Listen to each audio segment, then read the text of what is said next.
শুধু মোক্ষ যোগেই বলেছেন তা নয়, দ্বিতীয় অধ্যায় থেকে তিনি শুরু করেছেন কিভাবে ভগবানকে পাওয়া যায় এগুলো বলার চেষ্টা করেছেন। কিন্তু যখনই বলেছেন অর্জুনের তখনই সন্দেহ হয়েছে। প্রত্যেকটা অধ্যায়ে সন্দেহ হতে হতে হতে হতে এই অষ্টাদশ অধ্যায়ে গিয়ে এবার ভগবানের কাছে সম্পূর্ণরূপে শ্রবণ করে অর্জুনের সন্দেহ যখন দূর হয়েছে তখন সে ভগবানের দেখানো পথে নিজেকে উৎসর্গ করেছে। এই হচ্ছে মোক্ষ যোগ। শুরু থেকেই ভগবান অর্জুনকে দেখাচ্ছে কিভাবে আমাকে পাওয়া যায়। সর্বপ্রথম তৃতীয় অধ্যায়ে ৫৬ নম্বর শ্লোকে তিনি বললেন, হে অর্জুন, যারা সব সময় কর্ম করে থাকে, নিরলস ব্যক্তি, অলস নয়, সেই ব্যক্তিরা আমাকে প্রাপ্ত হন। দ্বিতীয় অধ্যায় বললেন। তৃতীয় অধ্যায় বললেন, যারা কর্ম করে কিন্তু কর্মের ফলের আশা করে না, সেই ফল আমাকে অর্পণ করে এই ব্যক্তি আমাকে প্রাপ্ত হয়। চতুর্থ অধ্যায়ে গিয়ে বললেন, তোমার এবং আমার বহুবার জন্ম হয়েছে, বহুনীনে ব্যতীতানি জন্মানি তবচ অর্জুন তান্নহং বেদ সর্বাণি নতং জ্ঞাত পরন্তপ। বলছে, হে অর্জুন, তুমি আমি বহুবার জন্মেছি, কিন্তু আমার মনে আছে, তোমার সেগুলো মনে নাই। কেন? এটা দিব্য জন্ম, তুমি মানুষ আর আমি হচ্ছে ভগবান স্বরূপ, তোমার মনে নাই। কিন্তু আমার এই জন্মের কথা এবং আমার কর্মের কথা যিনি জানেন, সেই ব্যক্তি মৃত্যুর পরে আর পুনরায় জন্মগ্রহণ করেন না, অন্তত আমাকেই প্রাপ্ত হন, এতে কোনো সন্দেহ নাই। তাহলে ভগবানের জন্মের এবং ভগবানের কর্মের কথা যিনি জানেন, তিনিও ভগবানকে প্রাপ্ত হন, অর্থাৎ তারও মোক্ষ লাভ হন। আবার চতুর্থ অধ্যায় তিনি বহুভাবে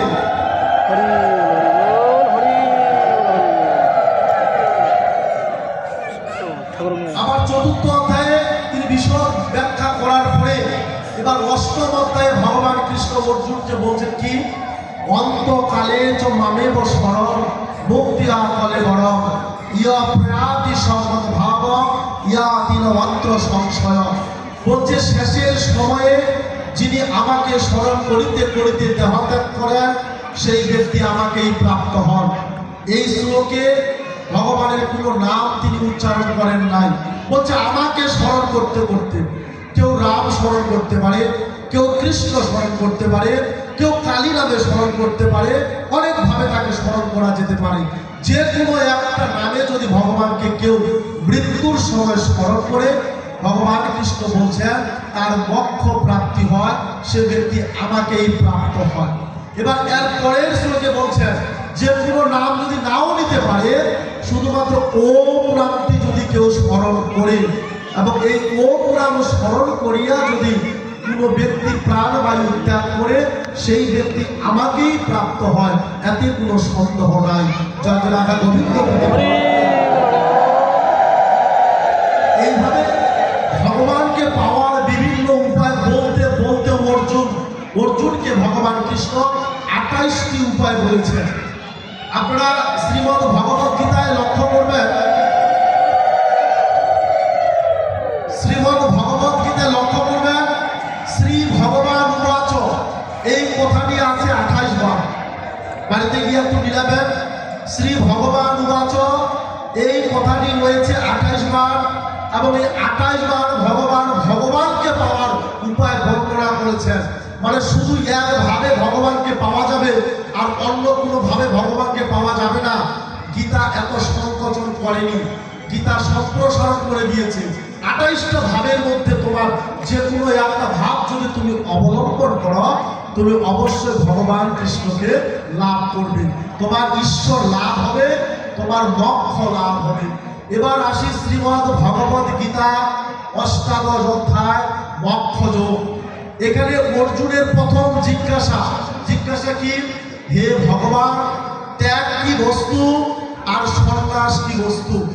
ত্যাগ আর সন্ন্যাস কি একই, না ত্যাগ আর সন্ন্যাস আলাদা? কারণ অর্জুন যে ধর্মের মধ্যে আছে, এই ধর্মে কিন্তু সন্ন্যাস একটি আলাদা ধাপ। কি? মানুষকে 100 বছরে ভাগ করা হয়েছে 4 ভাগে, 1 থেকে 25 বছর ব্রহ্মচর্য, দুই হচ্ছে 25 থেকে 50 গারস্থ, 3 হচ্ছে 51 থেকে 75 বানপ্রস্থ, এবং 76 থেকে 100 শেষের সময়টা এটি হচ্ছে তার সন্ন্যাস। কিন্তু ভগবান কৃষ্ণ বারবার অর্জুনকে বলছে সন্ন্যাসী হও, সন্ন্যাসী হও। ত্যাগ কি জিনিস আর সন্ন্যাস কি জিনিস?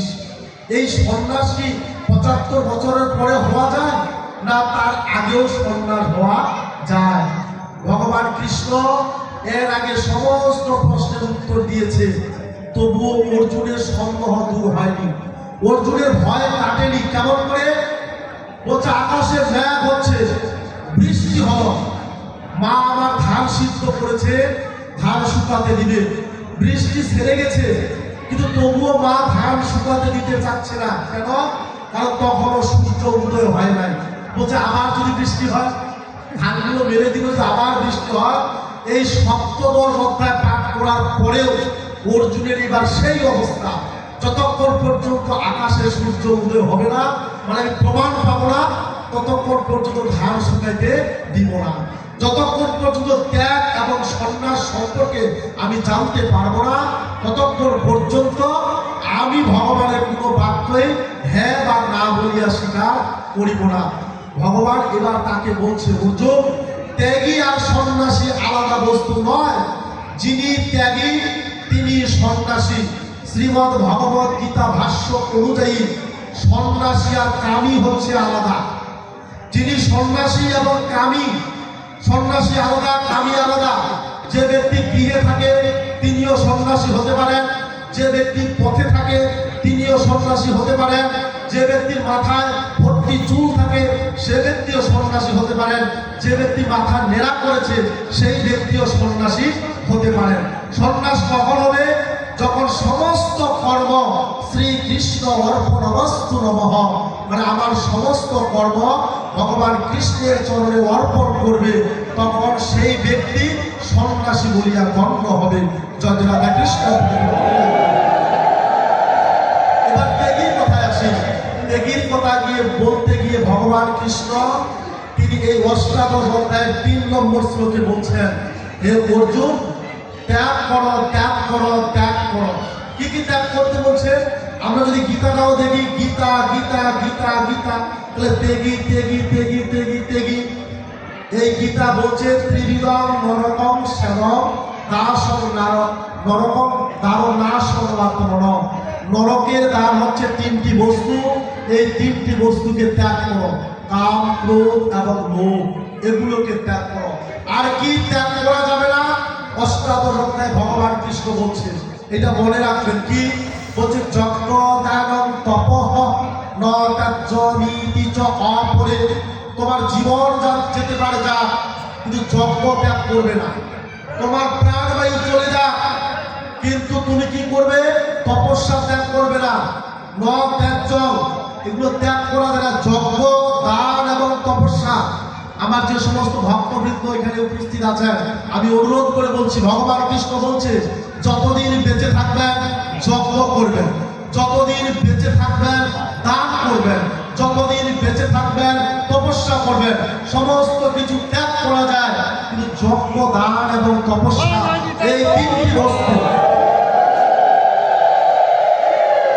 এই 3টি বস্তু যিনি ত্যাগ করেন তিনি জীবিত অবস্থায় মৃতর মতো থাকেন। এবং অন্যান্য শাস্ত্র বলছে তিনি পাষণ্ড, তিনি চণ্ডাল হয়ে জন্মগ্রহণ করেন, পৃথিবীতে ভ্রমণ করেন। তাই যজ্ঞ করতে হবে, দান করতে হবে এবং তপস্যা করতে হবে। এই যজ্ঞের কথা বলতে গিয়েও আমার অনেক পূর্ববর্তী বক্তায় বলে গেছেন, যজ্ঞানা জপ যজ্ঞ অস্মি, যজ্ঞের মধ্যে আমি জপ যজ্ঞ। তাই প্রতিদিন জপ করতে হবে। কিন্তু আমাদের স্মৃতিশাস্ত্রগুলি বলছে আমাদের প্রতিদিন কম করে হলেও যজ্ঞের সঙ্গে আরো 5টা যজ্ঞের মিশ্রিত করতে হবে। এই 5টা যজ্ঞ কি? বলছে ব্রহ্মযজ্ঞ করতে হবে, দেবযজ্ঞ করতে হবে, ভূত যজ্ঞ করতে হবে, নৃযজ্ঞ করতে হবে, অতিথি যজ্ঞ করতে হবে। আমরা তো সাধারণ মানুষ, গীতা বুঝিও না, গীতা পড়িও না, কিন্তু গীতা শুনতে ভালোবাসি বিদায় আসি। এই যজ্ঞের কথার মধ্যে যদি শুধু যজ্ঞ বলে বাকি রাখি, তাহলে ভক্তগণ বুঝবে না। যজ্ঞ প্রতিদিন করতে হবে। কি যজ্ঞ? হত্যা প্রণাম ব্রহ্মযজ্ঞ। তোমার বাড়িতে শ্রীমদ ভগবত গীতা আছে, বেদ আছে, উপনিষদ আছে, ভাগবত মহাপুরাণ আছে, তোমাকে প্রতিদিন অধ্যয়ন করতে হবে। একটি শ্লোক হলেও তোমাকে পড়তে হবে। বলছে হত্যা প্রণাম ব্রহ্মযজ্ঞ। যদি তোমার বাড়িতে পুরো গ্রন্থই না থাকে, তোমার গুরুদেব যে মন্ত্র কর্ণে দিয়েছেন, এটা প্রতিদিন আপনাকে জপ করতে হবে। এর নাম হচ্ছে ব্রহ্মযজ্ঞ। এটা কি একদিন করবো আরেকদিন করবো না এরকম না, প্রতিদিন করতে হবে। হত্যা প্রণাম ব্রহ্মযজ্ঞ। এবার বলছে কি যে দেবযজ্ঞ কাকে বলে? হোম দেব। আমরা যে বাড়িতে দেবতার আসন দিয়েছি, সেই দেবতার পূজা করতে হবে। হোম দেব বলীভূত। অন্তত খাওয়ার সময় ভগবানকে নিবেদন দিয়ে খাইতে হবে, ওইটাও এক প্রকারের যজ্ঞ। এটা ত্যাগ করা যাবে না, ভগবান নিষেধ করছে না সমস্ত ত্যাগ করো, কিন্তু এগুলো ত্যাগ করবে না। তুমি যখনই যা খাবে, যদি জল পান করো সেটা ভগবানকে অর্পণ করবে। যদি কোনোদিন বিষ খাও আত্মহত্যা করার জন্য, সেই বিষটা আগে ভগবানকে দিবে, দেখবে তোমার আত্মহত্যা হচ্ছে না, প্রহ্লাদের মতো ভগবান তোমাকে রক্ষা করছে। জয় রাধা কৃষ্ণ।